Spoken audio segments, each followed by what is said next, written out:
દર્શક મિત્રો, હું જપન શાહ, કાનમ એક્સપ્રેસ ન્યૂઝમાં આપનું સ્વાગત છે। જોઈએ આજના મુખ્ય અને મહત્વના સમાચાર। ભરૂચ કોંગ્રેસનો ફરી એકવાર ફિક્કો વિરોધ પ્રદર્શન। મીડિયા કેમેરા સામે ફોટો સેશન પૂરતો જ વિરોધ।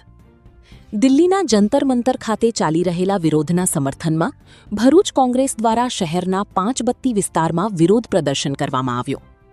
જો કે વિરોધ પ્રદર્શન કરતાં વધુ આ કાર્યક્રમ મીડિયા કેમેરા સામે ફોટો સેશન પૂરતો જ સીમિત રહ્યો હોવાની ચર્ચાઓએ જોર પકડ્યું છે। કોંગ્રેસના આગેવાનો અને કાર્યકરો થોડા સમય માટે બેનરો સાથે સૂત્રોચ્ચાર કરતા રસ્તા પર ઉતર્યા, પરંતુ કાર્યક્રમમાં જનસમર્થનનો અભાવ સ્પષ્ટ જોવા મળ્યો। વિરોધ પૂર્ણ થતાં જ મોટાભાગના કાર્યકરો સ્થળ છોડતા સમગ્ર કાર્યક્રમ માત્ર ઔપચારિકતા પૂરતો રહ્યો હોવાની ચર્ચા શહેરમાં થઈ રહી છે। સ્થાનિક લોકોમાં પણ સવાલો ઉઠી રહ્યા છે કે શું પ્રજાના પ્રશ્નો માટે સતત લડત આપવાને બદલે કોંગ્રેસ માત્ર મીડિયા કવરેજ મેળવવા માટે આવા વિરોધ કાર્યક્રમો કરે છે? અનેક લોકોનું માનવું છે કે જન આંદોલન ઊભું કરવામાં કોંગ્રેસ ફરી એકવાર નિષ્ફળ રહી છે। ભરૂચમાં કોંગ્રેસનું આ વિરોધ પ્રદર્શન હવે ચર્ચાનો વિષય બન્યું છે। વિરોધ કરતાં વધુ ફોટોગ્રાફી અને મીડિયા હાજરીને મહત્વ આપવામાં આવ્યું હોવાના આક્ષેપો થઈ રહ્યા છે। રિપોર્ટર અવી સૈયદ, ભરૂચ।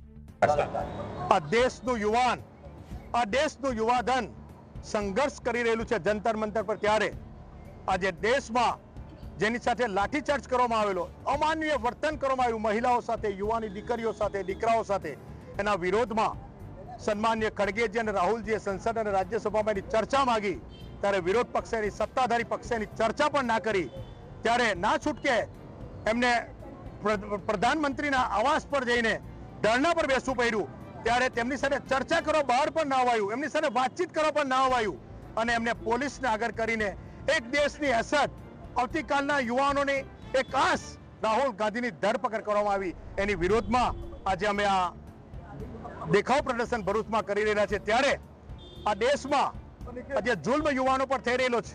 બે ગુજરાતીઓ દ્વારા મને ગુજરાતનો થઈને એ વાતનું દુઃખ થાય છે કે મારા ગુજરાતનું માથું આજે સમગ્ર ગુજરાતનું નીચે દુખાઈ રહેલું છે।